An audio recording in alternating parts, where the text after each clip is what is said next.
You're welcome to the details now. Yesterday, President Akufo-Addo released the first 13 of the men that he will, of course, be working with. Today, he has added some more, and we'll give you the details. Also, we're going over to the Flagstaff House, where he will be making that official announcement. We'll be studying each of them critically here on the show as the days go by. Today, we'll zero in on Dr. Owusu Akoto, Minister Designate for Agriculture. Before we go over to the Flagstaff House, as and when, of course, the President is ready to present us with the list, here is what the appointing authority has to say about Dr. Akoto. Watch this. We have yet another member of the Economic Management Committee of our government, and he's in another very pivotal role in the economic life of our country. We have seen in these last few years a systematic decline in the performance of Ghanaian agriculture. Output, rates of growth, the capacity to create food for ourselves, produce food for ourselves, all of these have been on a systematic decline. And it's time we put in charge of agriculture people who have been thinking, who have been successful in the area, and who have a very broad, comprehensive view of what we need to do to get Ghanaian agriculture working, so that, one, the food deficits that we now experience, rice production, even in terms of tubers of cassava, yam, etc., that all of those become things of the past, that we're able to develop a cash that can diversify our economy and generate more export revenues for us, and provide us also with raw materials for the industrial development that we want to take place. Educated, did an agricultural degree at the University of Ghana, subsequently became PhD holder from the wrong university, but nevertheless a good university, was at Cambridge. So, and then from there, went to work for the International Coffee Organization and rose to be, in fact, its #2 figure. So we're talking about somebody who's extremely well-versed in issues to do with agriculture, agricultural productivity and development. For the last few years, he has been a member of parliament for Kwadaso, and also the spokesperson for our party in the House and in the country. I think many of you have been listening to him and the pleas that he has been making for more appropriate policies, for the revival and development of our cocoa industry and other aspects of our agricultural system. I believe that he's in a position to provide very strong leadership to the farmers' organizations and to the farming community in general. We're talking about somebody who's going to have a very hands-on approach to the development of our agriculture. And it is an area which we need all the help that we can get, beginning with having a proper policy framework which will enable Ghanaian agriculture to prosper. I believe that Dr. Owusu Akoto has the credentials to make that happen for us in our country. So he's the person that I'm recommending to the Parliament.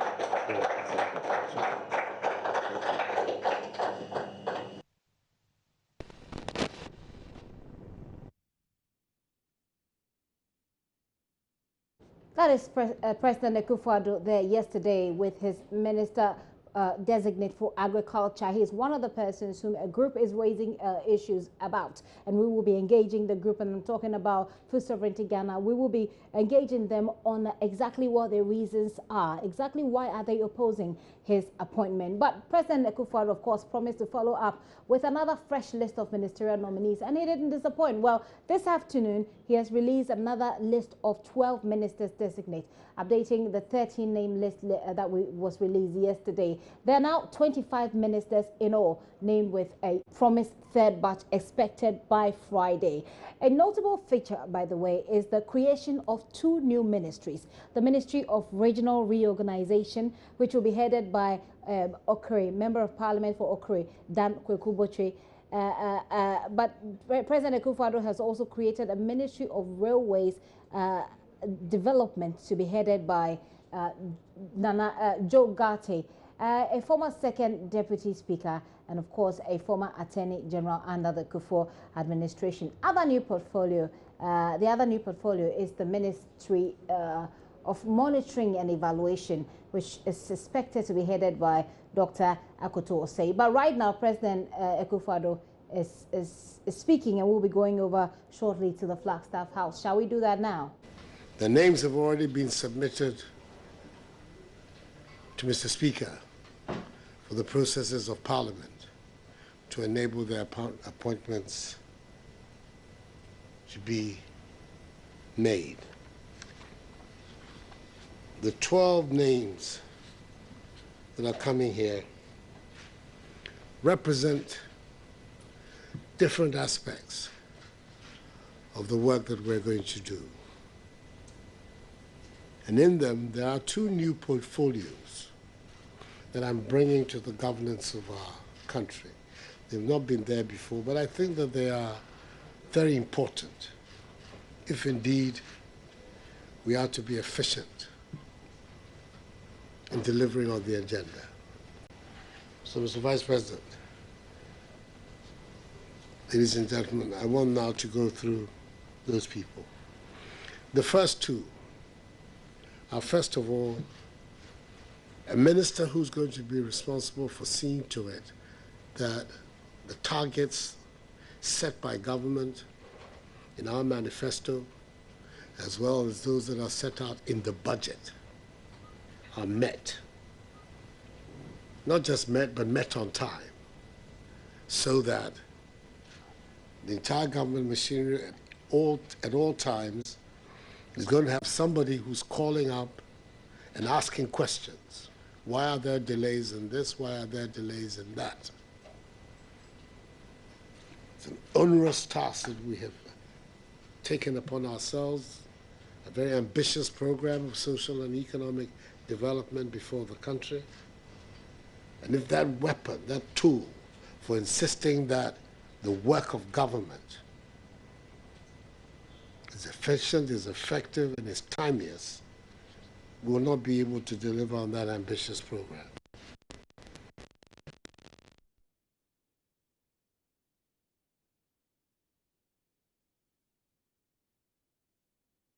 And that level of governance, a very renowned economist,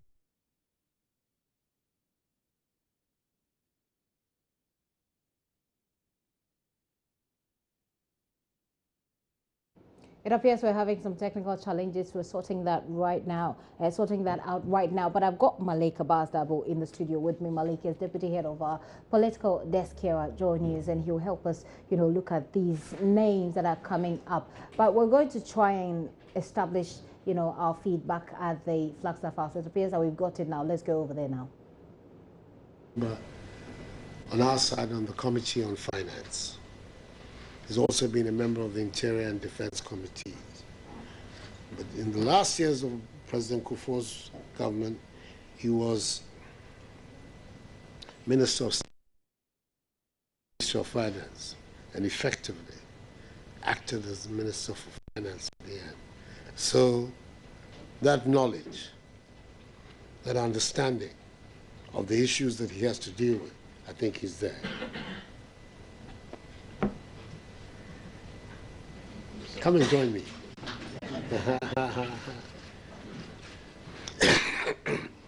He's also a member of Parliament for Old Tafo in Kumasi, senior figure in the Parliament. So we'll have the rank to talk to everybody, fellow members of the Cabinet as well as members of Parliament. So it is Dr. Anthony Akoto Osei who I want to place in this role as Minister responsible for monitoring and evaluation be part of the office of the President. Thank you.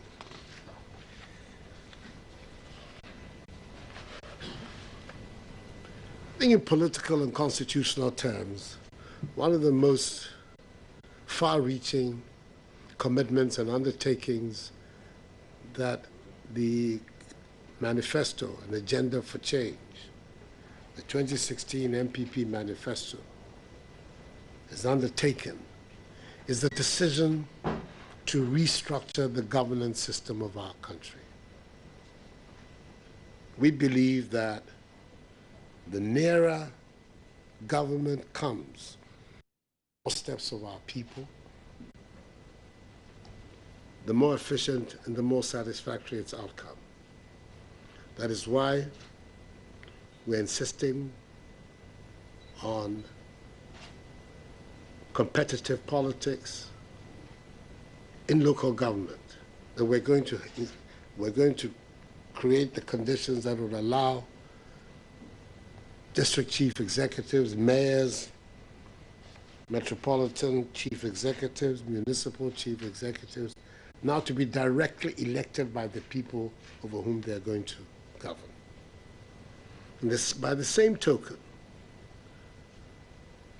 the process of devolution of power will require that we look again at the regional structures of our country, all in with the aim of trying to promote rapid development of Ghana. But the requirements, the constitutional requirements for being able to create a region are very stringent and not easy. Apart from going through the legal requirements of petitioning the Council of State or the President being satisfied that there's a reason, I'm satisfied that there's a reason to create regions in the affected areas. When you come to the consultative process with the people, you're talking about 50% of those who are affected by the decision having to come out to vote. That is the certification that the Electoral Commission has to make, that at a minimum of 50% of those in the affected area have to come out to vote. And when the 50% come out, 80% of them must approve the demand for the creation of the region. We're now talking about a major exercise of political mobilization to be able to create a region. It's not by the wave of the pen of the President, which it may have been in days gone by. Now you have to go through this stringent popular consultation. And the 4 regions that we have chosen, that we want to reshape and create new regions out of them. There are important potentially political obstacles in our path. We're talking about the Western North region, which I committed myself to, and the manifesto also committed itself to. The creation of a region out of Bronga, the Ahafo region out of Bronga Ahafo, another express commitment on my part and backed by the manifesto.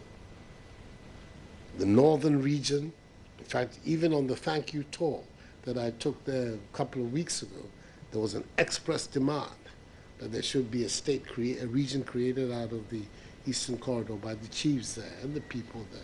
And then, of course, the Volta region, where there's been a long-standing demand for the creation of the Oti region. For us to be successful, and I think that it is so important for the more efficient governance that we're seeking for Ghana, that we succeed in this effort at creating these regions. For me, it means that the MPP, we have to find amongst ourselves a heavy hitter, a major political figure within ourselves who has extensive experience and capacity in mass mobilization. And I cannot think of anybody better amongst us to perform this task than Damboche.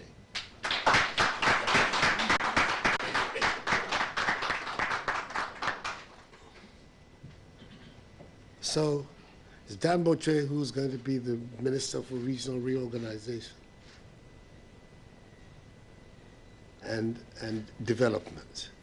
And he's going to need the support, not just of the cabinet, of the government, but the strong support of the party, its machinery, and to the extent possible, cobbling together all the coalitions necessary to make this thing happen. We've given ourselves a timetable of the middle of 2018, June, July 2018, to go through the processes and involve ourselves in the political mobilization that will make it possible. And I believe if anybody within the MPP has the gift and the capacity to undertake this very, very serious task, is Dan Boche. So he's the one I'm recommending to Parliament to do that. Thank you. Thank you. Thank you.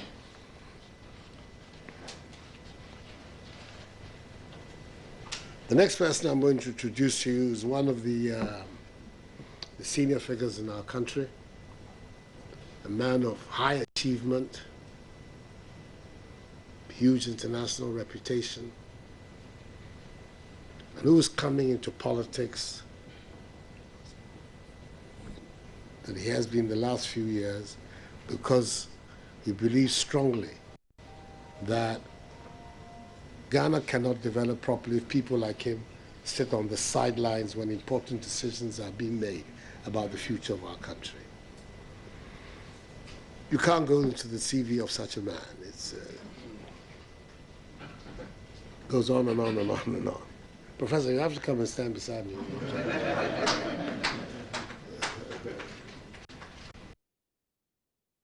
He's a world-famous doctor, the founder of the cardiology department at Kolebu. He's run Kolebu. He's also at the same time an industrialist, a technologist, somebody very much a hands-on person who believes in working with his hands, and has a lot of very, very positive and creative ideas about how we can bring science and technology and innovation to the development of our society, to the development of our educational system, to the development of our industries and enterprises. At the same token, of course, the protection of our environment is now a matter of great urgency. We can't continue to watch the degradation of our lands and forests that we have witnessed in these last 10, 15 years, and hope to be able to bequeath to the next generation a safe and workable Ghana. So I've invited Professor Kwabena Frimpong-Boateng to come and take on this onerous task as Minister for Environment, Science, Technology, and Innovation. And I have no doubt that 4 years in this office, especially if the money people in our party, in our government, are able to provide him with the relevant resources, we'll see a radical transformation of many of the ways in which we're doing things in Ghana, all for the betterment of our country and for its progress. So he's a man who has been honored by everybody in the world, locally and internationally. He's this man who has come and help my government and the people of Ghana move forward. I think that it's one of the best choices I could have made. Professor. Yeah.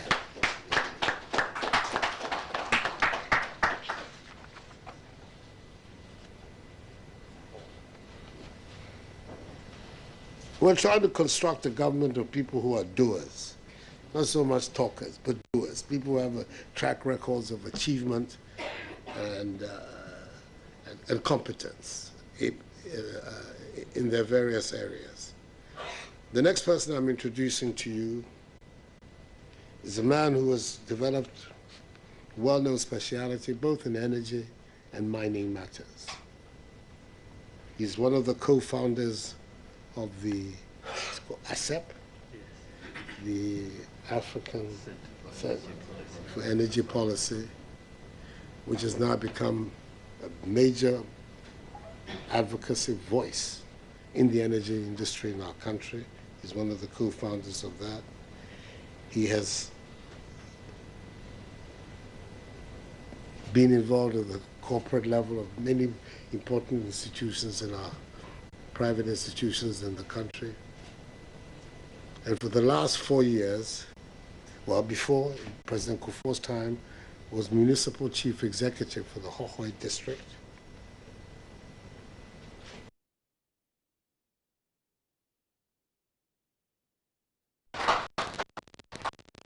In the last 4 years, 3 years, is regional chairman of our party in for what the PP's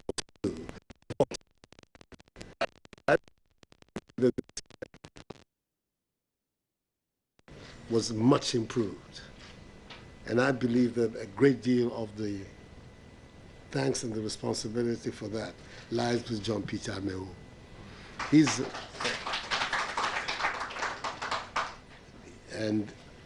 the man that I'm proposing for approval by Parliament as the Minister for Lands and Natural Resources.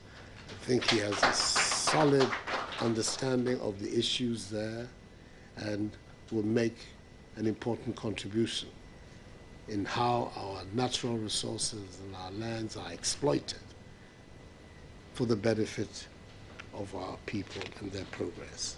So he's still currently the regional chairman, and if the Parliament refuses to approve him, he'll go back to being regional chairman. Peter, Johnny, thank you. Thank you very much.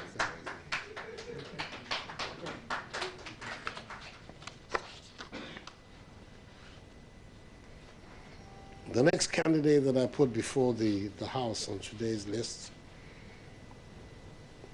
I think is somebody peculiarly well suited to the office that she's going to occupy. She's been a strong worker in the NGO community. I believe she was country director for Plan, is it called? Consultant for Plan Ghana. The Vice President Aliu Muhammad's campaign for discipline, those of you who remember, she was the national facilitator of that. Very, very much involved in the gender or the women issues that are today so central to the politics and the social discussion of any country. Believes passionately in the equality of the sexes. Never allows me to forget it. Even today I was the subject of a harangue before I came here about the appointments and the commitments that we have to make to making sure that women get their proper place in everything that we're doing. I believe that she would make a very strong advocate at the highest levels of the state on gender issues, as well as on the protection of the disadvantaged and vulnerable in our society. She's been the woman's leader of our party for the last 2 terms. Proved to be a very dynamic and active campaigner. Hey, Madam.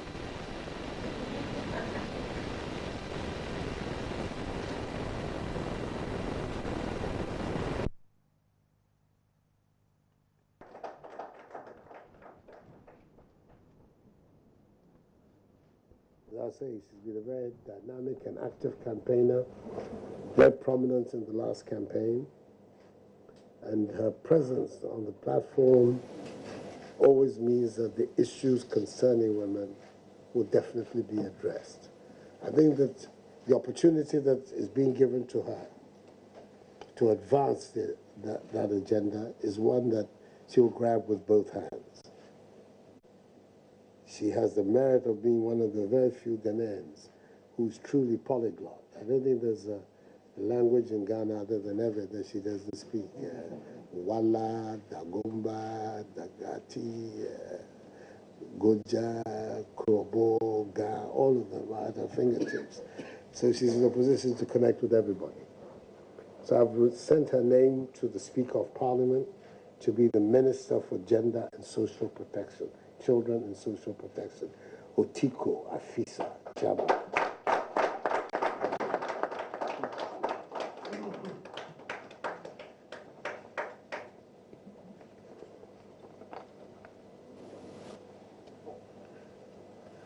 We have an ambitious program, especially an industrial program.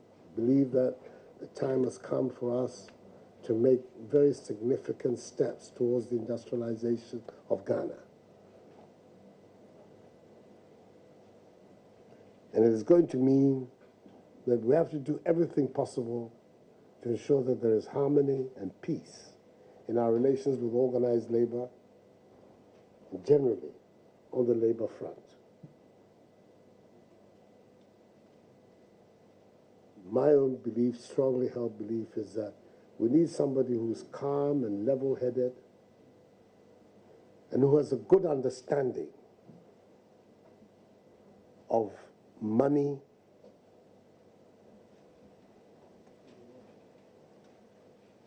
negotiations,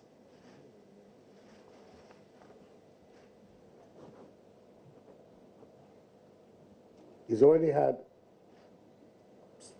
broad experience of government at a high level, was regional minister, I believe in the second term of President Kufuor's government. Recently has been chief whip, deputy chief whip in the parliament. Very significant political figure in the area from which he's coming.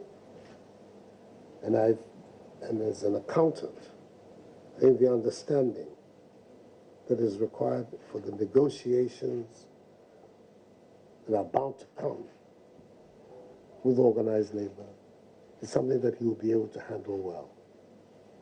So that is the choice that I have made for the Minister for Employment and Labor Relations, is Bafo Ignatius.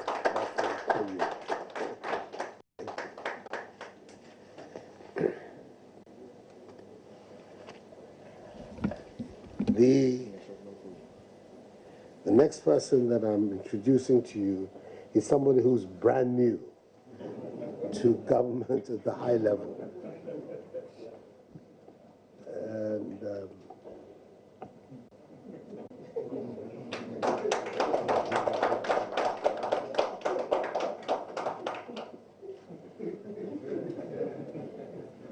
but has an extensive experience already. He is relatively young in the private sector, been involved in as a high-level official in several companies that have worked well.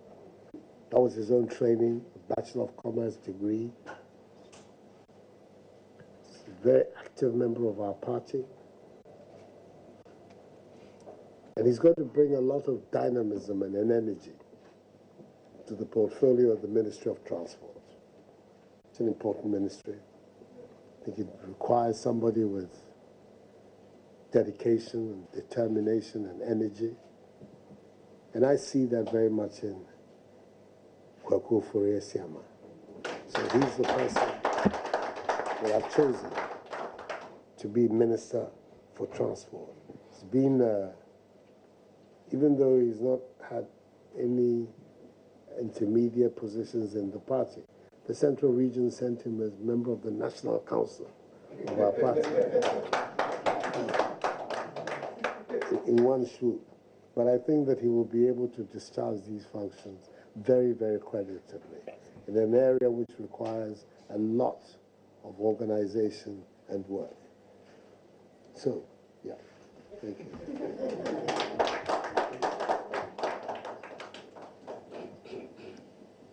In my view, one of the biggest and most profound errors that we, the Ghanaian people, and the Ghanaian since independence, is allowing our railway infrastructure to fall into disrepair, disuse. We had a reasonable infrastructure. Yes, it was colonial in origin as well as in purpose, but at least it was there. And after independence, what we should have done was to have built on it. On the contrary, we watched it go progressively into disuse, and today, effectively, we don't have a railway system in our country. And all over the world, it has been recognized. The rail is probably the most efficient way of ferrying goods and services in any country. It's environmentally very friendly. So we've decided, and we made this commitment, that we are going to do everything possible to find the money.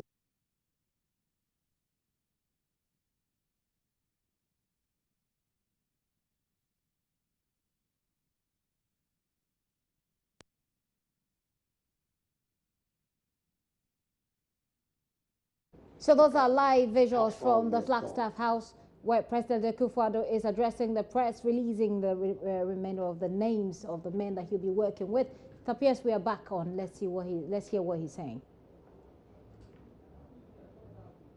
Completion of the eastern as well as the western railway lines, because we want, if we're going to be serious about the economic development of our country, we need to open it up.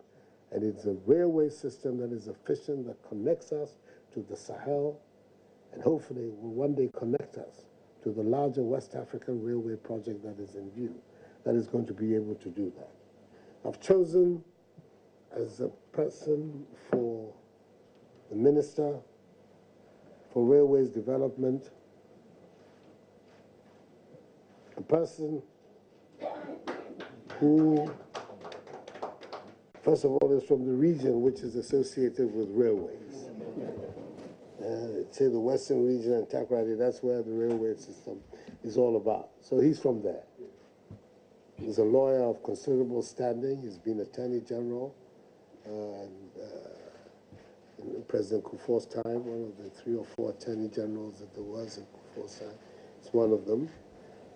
Several-time Member of Parliament, distinguished lawyer, hard-working person, and somebody who is not going to be intimidated in the negotiations that have to precede the development of the railways. We're going to have to sit down and strike some important agreements if we're going to succeed in pushing forward this agenda of a railway network for the country.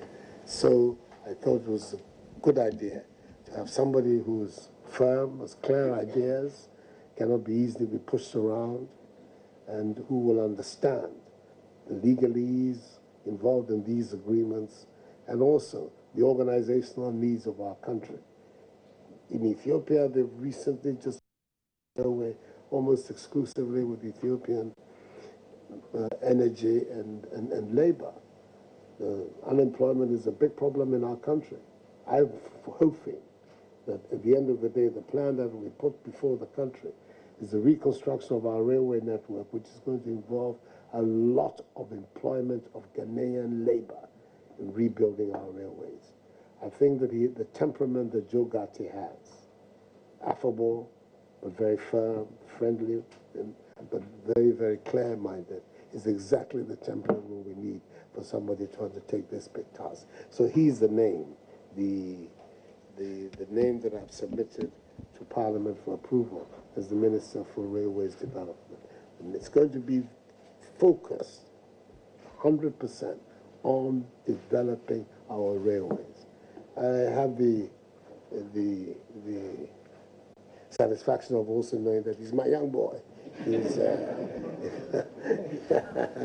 he's one of the brilliant young lawyers that passed through my chambers before he became a big man himself.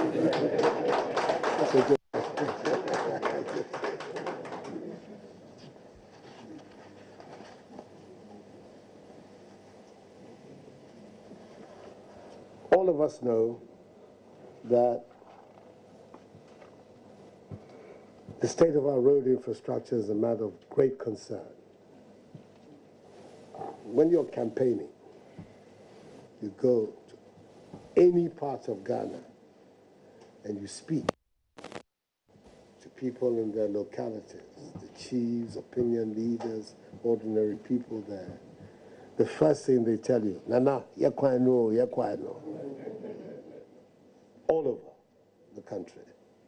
And that we need to have at the head, developing an effective railway system, a very serious man, somebody with weight, somebody with authority, who's going to be negotiating with all kinds of people to make sure that we improve the road network that we have and have a road network that is fit for purpose, that is fit for a modern, industrializing, emerging country.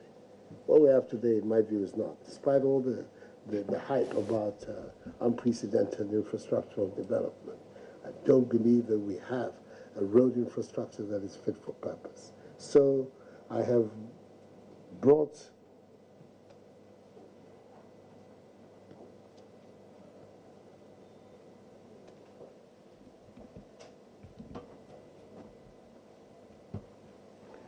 as the Minister for Roads and Highways, a man who has had a very successful career in the private sector, high business executive, both as in sales and marketing and logistics, who I think will bring a fresh eye and a good, strong eye to what we need to do to improve the road network of our country.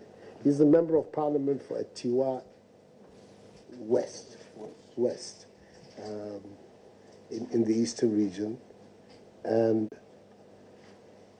is somebody I think we all will be able to trust to be able to do a fair and equitable job as Road Minister, Road and Highways Minister. He's Mr. Kwesi Amoakwanta.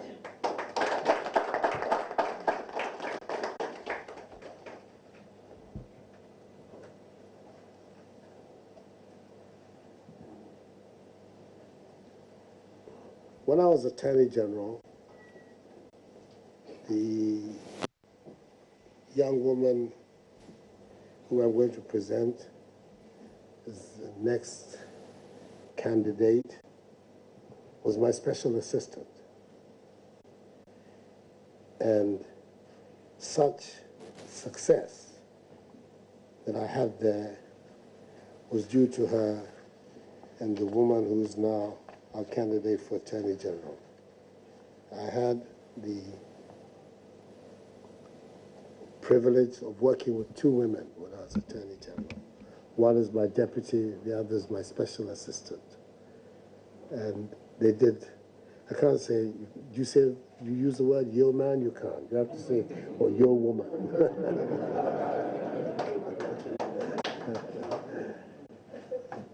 Job. But after the period as special assistant to me as Attorney General, she then went to manage Westel, his communications company, and whose privatization brought into being the company that is now called Airtel. She's therefore extremely familiar with the issues involved in that industry. She's had all kinds of other strings to her bow, masters in conflict, peace, and security from the Kofi Annan Peacekeeping, International Peacekeeping Training Center, where she was judged the best overall student. There are some who would think that it's rather unusual for somebody who is so argumentative and disputatious that she should be. But she's a woman of very strong views. I think that it's an industry which has powerful forces at work. The communications industry, the telecom companies in Ghana are very strong, very powerful. I don't have a problem with it. But I think that to have a minister who would have her own mind and not be one who's easily swayed and be overtaken by special interests, for me, I think is the best way we can serve the interests of the people of Ghana. So,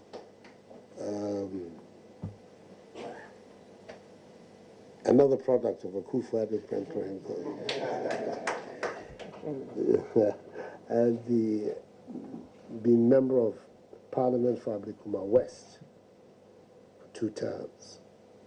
She's the person that I'm proposing to the Parliament to be responsible for communications and the Minister for Communications. Congratulations.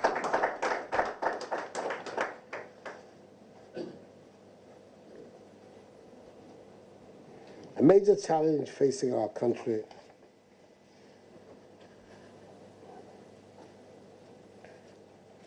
and is national is access to water for our people. Indeed, water for all is one of the slogans of our manifesto, the 2016 manifesto. As much as that is a challenge, equally is the challenge of our environment, sanitation. I think all of us would agree that our surroundings in Ghana and the structures we have for sanitation are not the best, and that they require significant enhancement. Indeed, we also made the slogan, a toilet for all, part of our slogans of the 2016 campaign. So these are matters that we take very seriously.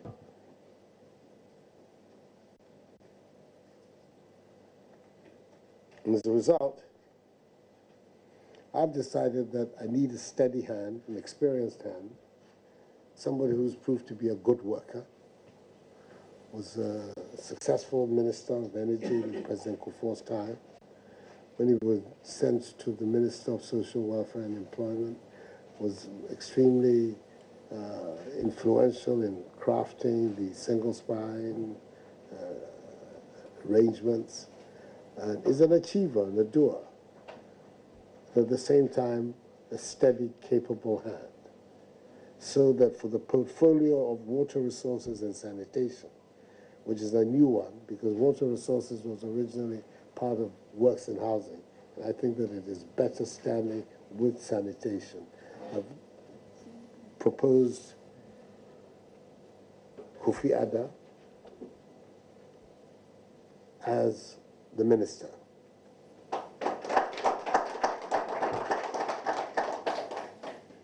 The work he did with the National Youth Employment Program is also well known. It led to the creation of some 150,000 jobs. Much of the drawing for that initiative was done by him. So we're talking about somebody who has this capacity. And in the area that he's now going to manage, he will need it, because the task ahead there, access to water, doing something about our environment, giving us that clean, respectable environment that we should have, is not going to be an easy task. But he's agreed to do it. And I believe that he has the capacity to be able to do a good job for us. So he's the Minister for Water Resources and Sanitation, Mr. Kofi. Finally, the last of the list is a youngish man, a lawyer, very dynamic,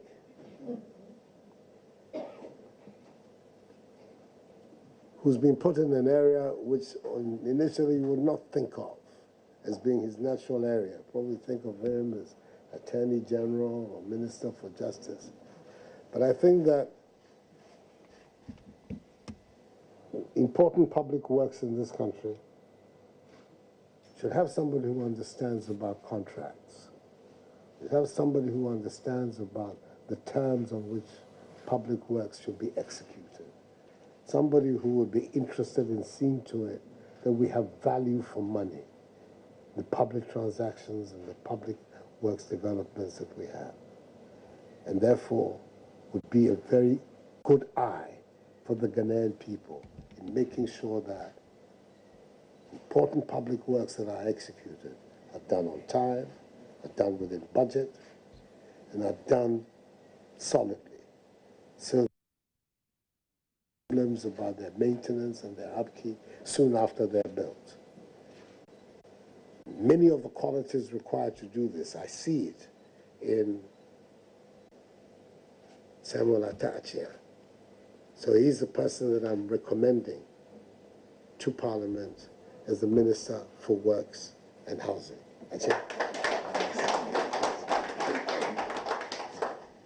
So, ladies and gentlemen of the media, that is it for today. I have one last note to make, and hopefully tomorrow I'll be ready to engage with you again. I'm very grateful for the way that you have been covering these announcements and the wide publicity that you're giving about them, so that the Ghanaian people have a very clear idea about the type of human beings that are now being brought into government. They have to be reassured that they're getting people who are coming to do a good job for them, and a good job with honesty, with passion, integrity, and with commitment. I believe you're going to see that in the government that we're making. And the individuals that are emerging one by one fit the bill. We're determined to deliver. And I believe that these men and women that are being brought before you are going to do exactly that, deliver. Thank you. May God bless us all. Thank you.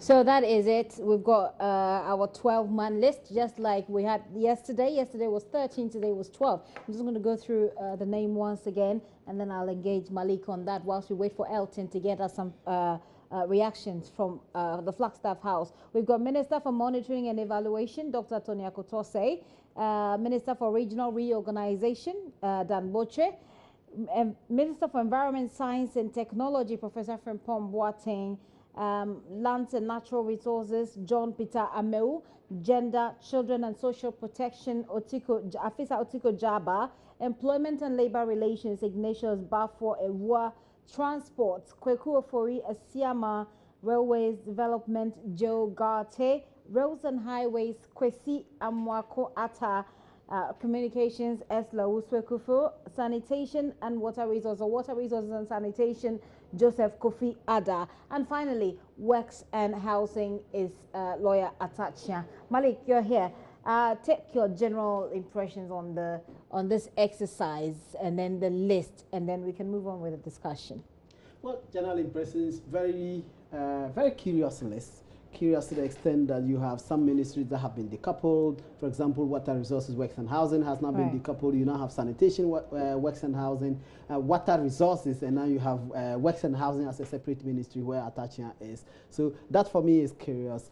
Then you have Monitoring and Evaluation as a separate ministry. Remember that ministry, that portfolio used to be one, it was first created by the late President Mills at the presidency.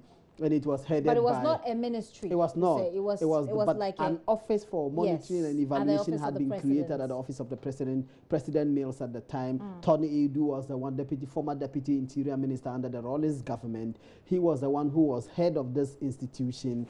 After Mills died, he complained repeatedly that the office had been ignored. He had no resources. He had just a skeletal staff whose salaries were being paid, but beyond that, that was it. And anytime he called up DCs, MCs, regional ministers and other ministers and asked them for information to enable him do his work, nothing came out of it. And I think that the government found it too uncomfortable because he was consistently talking. He was on Joy FM's Super Morning Show every morning virtually, and the kinds of things he was saying were not palatable for the government. So he was shipped out of the country, and the ministry became comatose. Well, we can't categorically say that was the reason why he was shipped out, to borrow your words, that he was given an ambassadorial position. In the Netherlands, I believe. The fact that he complained repeatedly is well known. That's a fact, okay. The fact that he was shipped out of the country. It'll be interesting to consider the dynamics of why an Akufo-Addo government would like to create a whole ministry rather than just make it a part of a government office. The idea, perhaps, is that when you create a ministry, then you've got bigger oversight roles, or you've got more powers within which you can operate. It's safe to say that. You know, consistently it's been said that one of the biggest challenge confronting our public service delivery is that there are no standards and there are no KPIs. That's people key performer indicators. So people are put into office. Nobody is watching as whether they are doing that which they are expected or mandated to do. But it's interesting, Malik. You remember President Mahama created something like that for his ministers, and at a point we were getting reports on their performance. If you remember, I don't know, we're getting reports on their performance, and then I think a few episodes, for lack of a better word, were we getting reports, or he announced that this was going to happen? If I remember correctly, what happened was there was an announcement that this was going to happen. That they were measuring the ministers. Yes, ministers were going to be giving key performer indicators and KPIs, and to which they were going to be held responsible. That didn't quite happen, and consistently it's been complained. You and I working in private institutions such as this every year. At the beginning of the year, and I'm sure that in the next few weeks you are going to receive a mail from Elvis Kwashi telling you that these are the key performance indicators expected of you at the end of the year. And sometimes in the middle of the year you will be invited and told that this is where you stand, this is what you have done so far. You are not doing too well in this area and that area. You have to up your game. You are doing well here and all of that. At the end of the year, your performance is measured. That performance will determine whether you get whatever benefits or not, and in fact whether you get to stay here or not. That doesn't happen in the public service. So I think that will that make this a very good kind of creation? Because one of the issues that have come up is that it signals that we're not looking at a lean government, you know, in a government, or not quite. So far we have just 25. And that's, if I remember correctly, before the President Kufuor left government, the number of ministers had risen to 70. So if you have 25, that's quite insignificant. Well, we're expecting a list tomorrow. That could be 80, could be 50. I agree, but I'm saying that at this point, we can't start talking about a lean government or not. We have to wait until you have a complete list. Okay. And then you can we'll have to go to the Flagstaff House now, Malik. We've got Mr. Joe. To carry through this audio stack. Well, first of all, let me say that I'm grateful to God and the President for giving me this responsibility. Like you said, like the President himself said, the railway is practically dead. But like he also said, the future of our nation will depend very much on how we develop the railway. It reminds me of many years ago when I was a young lawyer in his office. He gave me a case to do. And I came back to him in 1 week's time and said, no, I can't do this case, but it's too difficult. He said to me that bad cases make good lawyers. So I think he has confidence in me. I won't let him down, I won't let the nation down. It's too soon to talk. We've had some preliminary meetings, but it's too soon to talk. At the appropriate time, we'll lay out a vision, and I assure you that we won't disappoint the nation. Obviously, it's a capital-intensive project that you're about to undertake, and you have a 4-year mandate to do so. Where are you going to get the money from? Well, first of all, the initial discussions we've had for people, within 4 years, you can do something. Within 2-3 years, you can do something. Where we are going to get the money from, don't worry. We'll lay out the whole plan to the people of Ghana. They say Habakkuk, it says, lay the vision upon the table. Though it shall tarry, it shall surely come. We shall put the vision on the table, and you understand. As the President said, one of the tragedies of our development is the fact that we have ignored rail as a form of transportation. Let me assure you that we won't disappoint you. All right. So for the sector, indeed for the workers, and what Ghanaians expect of you, the assurance is that within the period that the President has tasked you to do, it will be delivered. I don't have a choice, do I? That's morning, afternoon, evening. I'm a railway man. I'm thinking of the railway. I don't have a choice. You see, we don't have a choice as a government. Every sector, none of us have a choice. We are committed towards work, and we must work. It's as simple as that. Thank you very much. All we ask is that the people of Ghana, the people in the railway, a lot of them in my constituency, they come along with us. We'll be meeting with them after the confirmation or after Parliament has vetted us, if they are good enough to approve us, and then the formal appointments. And we'll meet with them. We'll let them know the picture, and we'll work together as a people, work and move this thing forward. It can work, and it will work. Thank you very much, Honorable Minister, and I wish you very well. I also wish you well. All right. So we'll move, and let's also pick reactions from Mr. Peter. Ameu, who is the Minister Designate for Lands and Natural Resources. Mr. Peter Ameu, congratulations on your new role. Thank you. I remember you well before the elections, your Eagle Eye project. It appears to me that you've been rewarded for what you did in the Volta region. Well, exactly. The Eagle Eye project, as you rightly put it, is an agenda to make sure that the right thing is done in our democratic dispensation. And I think that is what is bringing us here today.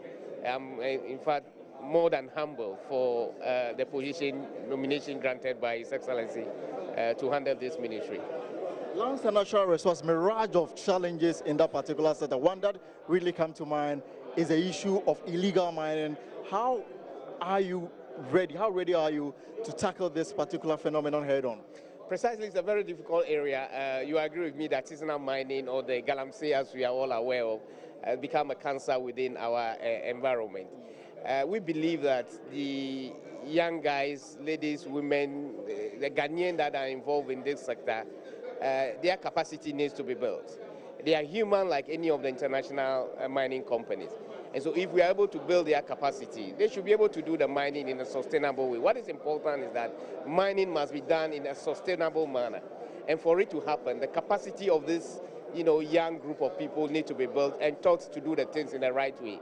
Immediately we begin to do that, I think that we will achieve the objective of sustainable mining in Ghana. What about foreigners involved in this particular sector? Yeah, you see, the problem is that the foreigners, they most often have a front man, okay? And so somebody goes in for a recognizance survey, for instance, a license for prospecting.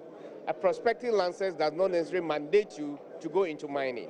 He gets that license to prospect and immediately migrates to mining. So it means the monetary section in terms of the workflow has not been properly monitored.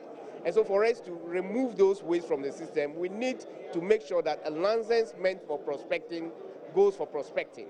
A license for development or an authorization to develop must, go with development. If we do this, the right people will be put in the right place to do the correct thing. I remember in relating to, the illegal mining, the previous government, set up this interministerial committee to deal with this particular issue. For some people in the communities affected by mining activities, not much was achieved because of logistical and financial constraints. Is it the case that you want to reform this, maintain, and give them that same priority to deal with this, with the canker? Well, of course, it's an area we are looking at. What we want to do is to do a complete audit of the system and see really where we are and what has gone wrong. And so that internal audit and external audit, of course, need to be conducted so that we'll be able to get a better, appreciation of the issues. Immediately we will do this. We should be able to address some of this lapses or whatever it is. Yeah. Are you hopeful that Parliament will approve you so that you don't go back to the voter with you to continue your chairmanship position? Of course, I'm confident enough that Parliament will, of course, give me the necessary approval. Thank you so much. Thank you very much. That was Mr. Peter Ameu, with the Volta Regional Chairman of the NPP, now elevated to the position of Minister Designate for Lands and Natural Resources. We can speak to the Minister Designate for Water Resources, Works and Housing, Honorable Samuel Atachia. Works and Housing. Works and Housing. Yes. Sorry. Works and Housing. You see, what I've seen, which is very critical for us, is that we have developed a habit of abandoning old projects and doing new ones. If you ask me sincerely, it's against the Constitution. The Constitution requires that any point in time, the successive governments should do and complete what has been started off by the old regime. And it is critical. I do not understand why you go and start a whole housing, unit, thousands of them, without due regard to the uncompleted ones, with the cost overruns. So what is very uppermost in my mind, if we should go anywhere with clearing deficit of about 1.7 million units, we should complete all housing units before we start new ones. If you are able to complete the old housing units, then some huge deficit will be catered for by the new ones that we've done. And when we finish every old project, then we begin to look at it, the new ones, and then supply the units. But what is critical, if you ask me sincerely, is how you cushion the end user from a mortgage arrangement that will not dent his pocket. If you look at all the mortgage arrangements in the civilized world, what happens is that it is a factor of your income. Somebody cannot afford an 8-bedroom house but somebody can afford a one-bedroom house, but his income level should be good enough to take care of the mortgage payments he will make every month. But if our incomes are low, by reason of how the economy is struggling, then we should have a housing fund in which people who are interested in building houses, the private sector especially, will say that, well, we will not build a house without somebody going to take it because we won't make money out of houses without buyers. So the government has subsidized, as a lot of subsidies are going on in the country. We have even agricultural subsidies. If there's a huge deficit and it matters, then why don't you also do an arrangement, a housing fund to bring about subsidies in which mortgage houses will queue into and ensure that some of the people who are low paid can own one-bedroom house. But the arrangement is so good that maybe for a period of about 20 years, you'll be able to finish paying because it's subsidized. So the financing, I hold a humble view, is a critical thing. Well, if you know the army of people who are interested in building houses, you'll be shocked. But who will build a house if it cannot be purchased? This is a real and critical problem. And any timelines? Well, we wouldn't want to say there are timelines, but I can assure you that I want to finish all the old houses. And when we finish the old houses, and then we look at contracts, and we look at financial arrangements to make it easier for somebody to acquire a house without necessarily wiping out his whole monthly income, then we have succeeded. But it is critical that we should expedite the housing units and ensure that deficit of 1.7 million units are cleared. What about the ordinary Ghanaian who will not be able to purchase a house, but will want to rent a house? The advance payment, what structural policies are you bringing to take care of those people? You see, we know that what has given vent and strength to this exorbitant advance payment is the fact that the units are less than the need. You should bear in mind. So if you don't want to pay rent advance, then excuse me to say, find your space, not here. But if there are several houses that people can go into, then this exorbitant way of exacting money from, excuse me to say, house users will be toned down considerably. So there's the need to look at it from that perspective. And also to enforce the law. The law is critical. We need to let people deposit their leases at the appropriate places for purposes of tax also, because rent income is taxable and the rest of it. But if the houses are few, you have under carpet dealings. The paper is saying that it was not more than 6 months, but in real terms, they've taken monies outside what the paper is saying.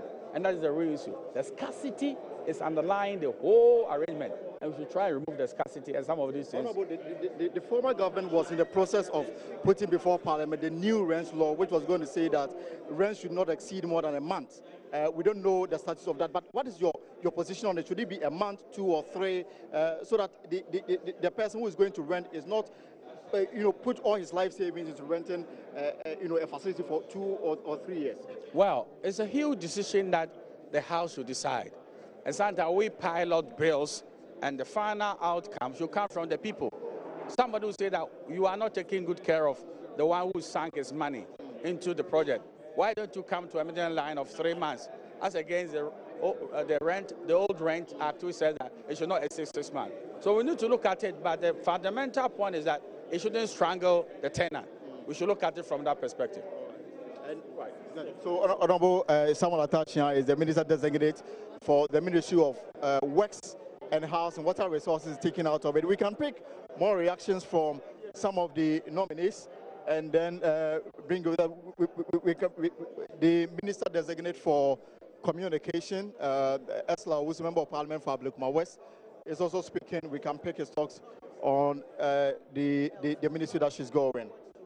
Driving that process and making sure that technology is very much a part of our lives, even more than it already is. So, Madam, one of the things that I've noticed when it comes to communication now is the issue about some people issuing statements on behalf of government. You go on the internet and you will see that somebody has issued a statement, it carries the logo of the president or the office of the president and what have you. It has become a challenge. Is it a concern to you, and what do you think you can do about it?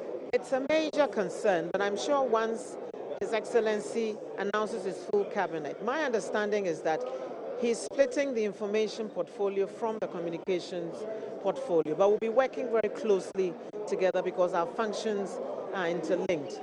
And before long, if a communication from the presidency isn't coming from the right source, we will all know, because I know that that's one of the things that we're considering, and it will become policy very soon.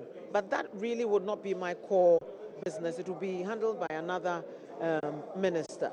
But we'll be working very closely to ensure that you would know, all agencies would know, that communications coming from only a particular source can be attributed to the presidency or from the government. It's important. Thank you very much, madam. And I just want to ask just one question from an operator to now be in a position to supervise the operators. Are there things that you are looking forward to in terms of addressing them in this particular sector? I think they know that I have been in the industry before. I understand many of the issues. Technology has moved on a bit since I left the industry, but the basic issues are still the same. So they will understand that whatever conversations we have will be in the best interest of both the government and the private sector, because we need to have a proper symbiotic relationship which is mutually beneficial. We want their businesses to thrive, but we want government to derive better value from whatever it spends, and for the people to also enjoy the best possible services available from the the telecommunications companies. It's going to be interesting, and I think the element of trust will be there, because they know that I understand where they're coming from. And it's not just the telephony. The industry itself is evolving. There's more data usage than there used to be in the past. Fixed lines are almost obsolete now. The phone booths are totally, completely obsolete. But we can think about creative ways of infusing technology into everyday life. We're going to look at Wi-Fi hotspots around the country. We're going to look at technological ICT parks and all that. We're going to make the Accra Digital Center work. We're going to work to attract business process outsourcing, more companies into that area. We're going to see how we can create even more jobs with ICT than we have currently. And we're going to make sure that the huge investment that government has made in IT infrastructure, we derive the best possible benefit from it. Agencies like NCA, NITA are going to be assisted to work better and more efficiently. The national ID will not just be a pipe dream, but hopefully by the end of this year, if we haven't finished issuing out cards, we'll be well on our way, using the most up-to-date technology available and at the most competitive cost and with the best companies in the business. I'm also looking forward to government working in a more secure environment. So cybersecurity is going to be very, very key and high on our agenda. And this use that public agencies and officials, everybody's using Yahoo or Gmail addresses. We want to make that a thing of the past and make sure that government communications would be on the Government of Ghana portal. And we will have one ID card for multiple users instead of the multiple cards that we have around. We will work better, we will work smarter, we will work cheaper eventually. But government generates a lot of revenue from the telcos. Is it the case that you may want to open up for more players to come into the industry? I don't think that should be the case. For the size of our market, it is even thought that we're even too saturated. But I am thinking that even with the existing telecoms companies, we can get even more value for them if they have a more conducive environment within which to work and profit. And so we will look at all possibilities. As at now, I can't say categorically that yes, we'll issue more licenses or not. What I can say is that we'll review what has gone on currently, speak to the players in the industry, and see what would be the best fit, would ensure that they maximize their profit and would also ensure that government derives maximum revenue from the sector and the populace also derives maximum benefits from enhanced, improved information technology services. Final question will be, and being in Parliament, you are familiar with public interest questions. And as a lawmaker and a lawyer, this issue about accommodation for ex-president. Now we have been told that the former President Mahama says he will no longer take the place he used as official residence going forward. What is your take on this? I think the initial request was even misplaced. I think he ought not to have made that request. So I'm happy that having suffered immense backlash, he has withdrawn his initial request and decided that he will move from that residence and wait for government to provide him with accommodation which is suitable for his status as a former president. I think that will make all the noise die down. And we want to accord all our former presidents the dignity that they deserve. It will be good if they also make it easy for the current administration not to take decisions which may tend to kind of embarrass them if they didn't make requests that will put them in an uncomfortable position. So I'm glad that that initial request has been withdrawn, and he will follow what the dictates of the law and what the parliament approved also. Yes. Will it be rent or house going forward? I think that parliament decided that he should be given a house, and the committee decided that he should be given 40% of his rent. As at now, the approval that has come is for a house.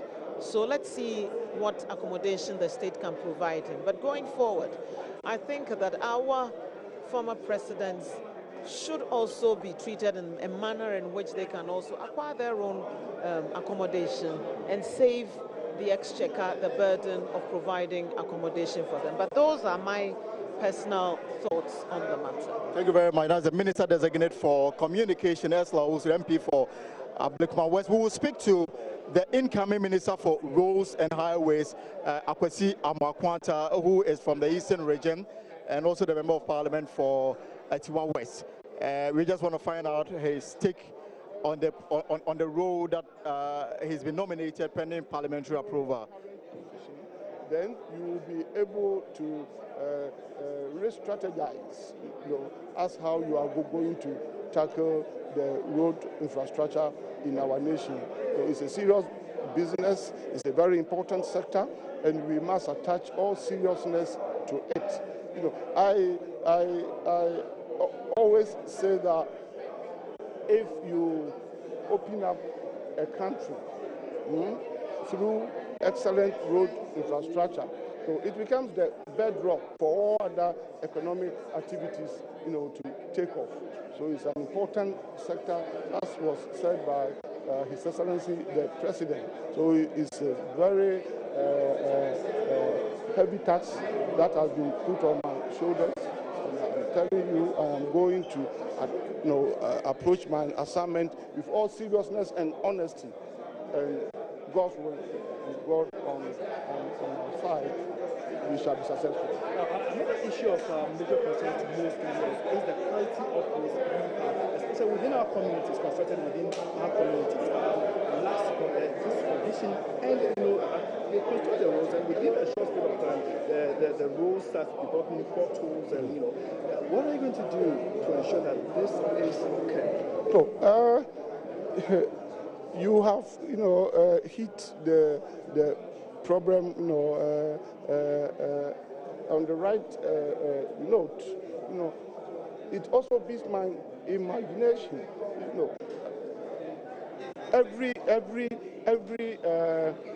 road constructed, depending upon the type of road that has been constructed, should have a lifespan. Some roads, asphalt roads, I am told, are supposed to last for 25 years. Some roads should last for 20 years, 10 years, 15 years for free, without developing potholes. Why is it that roads are constructed and within some few months they start developing potholes? It means there is something fundamentally wrong, and it will be looked into. We have engineers who go on site, who sign certificates, who certify that the job has been well undertaken by contractors, and with their certification, contractors are paid.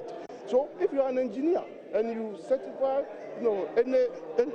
any job has been satisfactorily done, and within 6 months, less than a year, that very road that you certify start developing potholes, you will be held accountable, you will be held responsible. You have to explain it. And these are some of the issues that we are going to open our eyes widely and check, because we must have value for money, and the people of this country can no longer continue to tolerate this kind of situation, because it has a direct effect on the standard of living of the people, because priority is given to certain kinds of roads, particularly in the cities, like Accra, Kumasi, Takoradi. We give priority to those roads, call them the city roads. So if they are constructed and within some few months, they develop potholes, because of the priority and the importance we attach to these roads, because of where they are, it will mean going back to reconstruct them. And the direct effect of it is that the road in my village, the road in your village never get tackled, okay? Because we are always, going around same type of roads.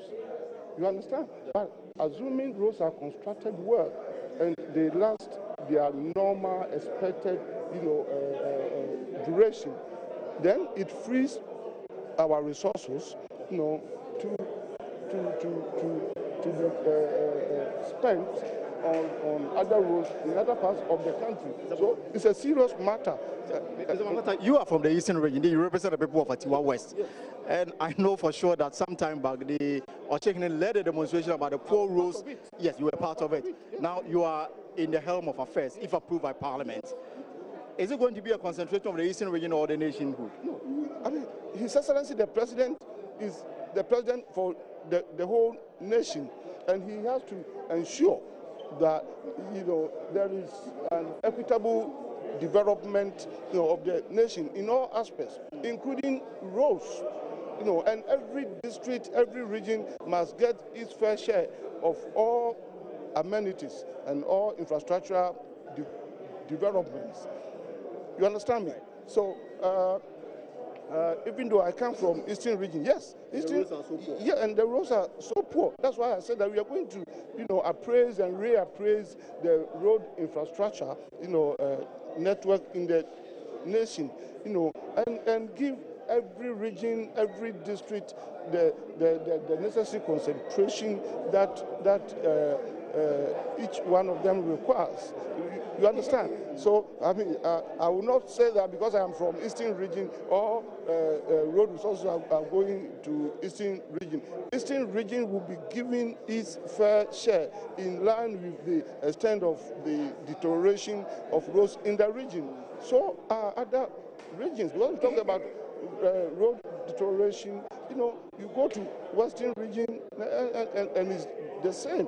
You go to other regions, it's the same. But I can tell you that we are going to, embark upon massive, development of roads, hoping that the money will be available to do that. And I can assure you, there will be fairness, there will be equity, and every region, deserves to have its fair share of. My final question will be in the consideration of award of road contracts.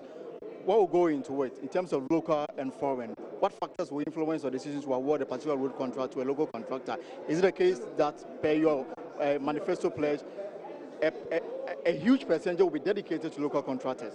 Well, of course, we have to develop the capacity of our local contractors, okay? But foreign contractors usually come in to assist, and they come in with their own capital, okay, to assist us. Ghana, we also have the road fund, for instance, to finance our local road projects. And there's no way that we are going to finance any foreign contractor with the resources. Of course, that was Elton Bobe coming to you live from the Flagstaff House with what's happening. He was just talking to the Minister Designate for Roads and Highways, Kwesi Marco Arthur, there. But Malik is still here with me. Malik, let's wrap up on this quickly so that we can move on to related stories. Now, We've seen the decoupling of ministries, but we've also seen Ministry of Gender, Children and Social Protection being maintained, because he mentioned it's just the way it is. And this was a creation of the Mahama-led administration. We've also seen that we've got monitoring and evaluation, which you mentioned, the Ministry of Railways Development, the Ministry of Regional Reorganization, which is basically, if you look at the manifesto, is based on how he intends to deliver on the manifesto. Is this a signal that it is not going to be business as usual, or is it really too much emphasis on delivering on the manifesto? Well, it's often said that the truth of the pudding is in the eating. I think what he did was to look at the key areas, considering the manifesto promises that they made in each particular area, and then determining whether, if they put a specific person in charge of a particular area, whether the results will come. So take regional reorganization, for example. Right. There are four regions, in fact: Northern region, Brown region, Western region, and then Volta region. These four regions, they said that they were going to decouple some of them because some of them were, and justifiably so. Northern region is way too large. And so they promised that they were going to decouple some of these regions. Right. Of course, the Western region one topped the list in terms of decoupling. And he pointed out the elaborate processes that have been provided for in the Constitution if you want to do a thing such as that. And his point is, to be able to do that, it requires massive political organization, because you must get the people living in the region as it is currently constituted. 50% of them must vote, and out of the 50% that vote, 80% of them must vote for the splitting up of a region. So that requires a lot of work.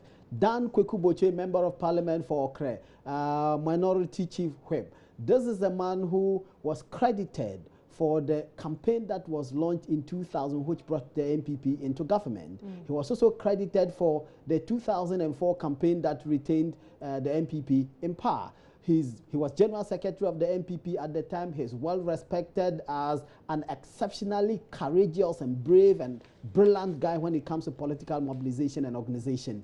That's what the president hopes he will bring to bear in the organization that is required for the elections that will take place for these for the splitting to happen. So one can understand why they will set up somebody to do this, because this is a major political promise. If they don't do it, and he hopes that they can do it by June 2018. If they don't do it, it's one of the things that you can easily say, that would be a major failure to do it. Absolutely. Right. Well, Mali, let's wrap up on this as well. We've also seen that a lot of people have said there's duplicity. If you look at the Ministry of Transport, you look at the Ministry of Railways and Development, and then you look at the Ministry of Roads and Highways, for instance. When you go to the security area, there we've got that issue there as well. And people have said that this is duplicity. Would you say it is duplicity, or just making things specific? Duplicity or specificity, so that you know that you're looking at a feasible achievement? It depends on how you look at it, and it depends on what their agenda is. If you look at the mere naming, you would say that it's very duplicitous. And you have roads and highways, you have transport, and you have railways. Right. Of course, those are three regions. Currently, there are two ministries, sorry. There are two ministries because you have transport as a substantive ministry. Jafar Tiva was the Minister for Transport. And you also have Ministry for Roads. And these ministries are being changed all over the place. Under the Kufuor government, you had the Ministry for Roads, Ministry for Transport, and later they were merged, and later they were split again. So they happen all the time. I think what we have to do is hope that the persons who have been put here, railways is a big thing, big thing. In other countries, so perhaps it also depends on how they want to look at this industry, because you know that the railway transport in Ghana is extremely poor. So maybe they want to take it a step further, something beyond what perhaps we're doing right now. So on paper, it would seem to be duplications, that there are too many overlapping areas. If they are able to achieve what they set out, and there is clear thought being brought to these specific ministries that have been delineated for others, and the results come, I'm sure that nobody would complain. But if they don't achieve the results, we will come back and say, you created these regions, these ministries, they didn't achieve any results. And we have seen that in the past. I see. Is it okay to look at the gender balance? I mean, today we saw 2 women, Esla Wusu and Otuko Jaba. Yesterday we have 3 women, so that's 5. We're looking at 25 and we've got only 5 as women. A lot of women advocacy groups will be disappointed in this. Would you not? Well, will they? Because did they make any specific promise as Professor Mills did in the 2008 But there's a campaigns? quota, there's a policy. There's a policy, isn't there? Policy where? Yes, that's a policy. There's a 40%. Because out of the 20, okay, the 40% was actually Professor Mills's promise in the 2008 campaign. Yes, can we not carry on with that policy? That he would appoint, that was his promise, that he would appoint 40%. Even he couldn't meet it, but I mean, because for eventually people, all manner of explanations were given as to whether. 40%. Okay, I see why you are doing this. I don't know if you have interest, but 25, 5 out of 25, that's about 20%. At this rate, this is about 20%. So for you, it's perfect. Not perfect, more room for improvement, but it's not bad. 20% is not bad at all. We have to find out where we are coming from. I don't know whether the current arrangements we have is as this, because remember that some of the ministries that we have is a lady out, Attorney General Marieta Briapia Opong out, Gloria Kufu in, Foreign Minister Hannah Tete out, and then you have Ayoko Bocho in. So yeah, so it sort of balances it, right? It kind of. Give me your very brief outlook for tomorrow, or your expectation for tomorrow, and then we can move on from there. And tomorrow we'll have you back in tomorrow we expect tourism, we expect sports, we expect information, others. I expect others to come up tomorrow. Any names at this point? Well, we know that Mustafa Hamid certainly will go to information. Tourism, certainly? Well, of course, unless they want to swerve us like they did in terms of education and health yesterday. But generally, I think Mustafa Hamid will go to information. Sports, Isaac Esiama is tipped to go to sports.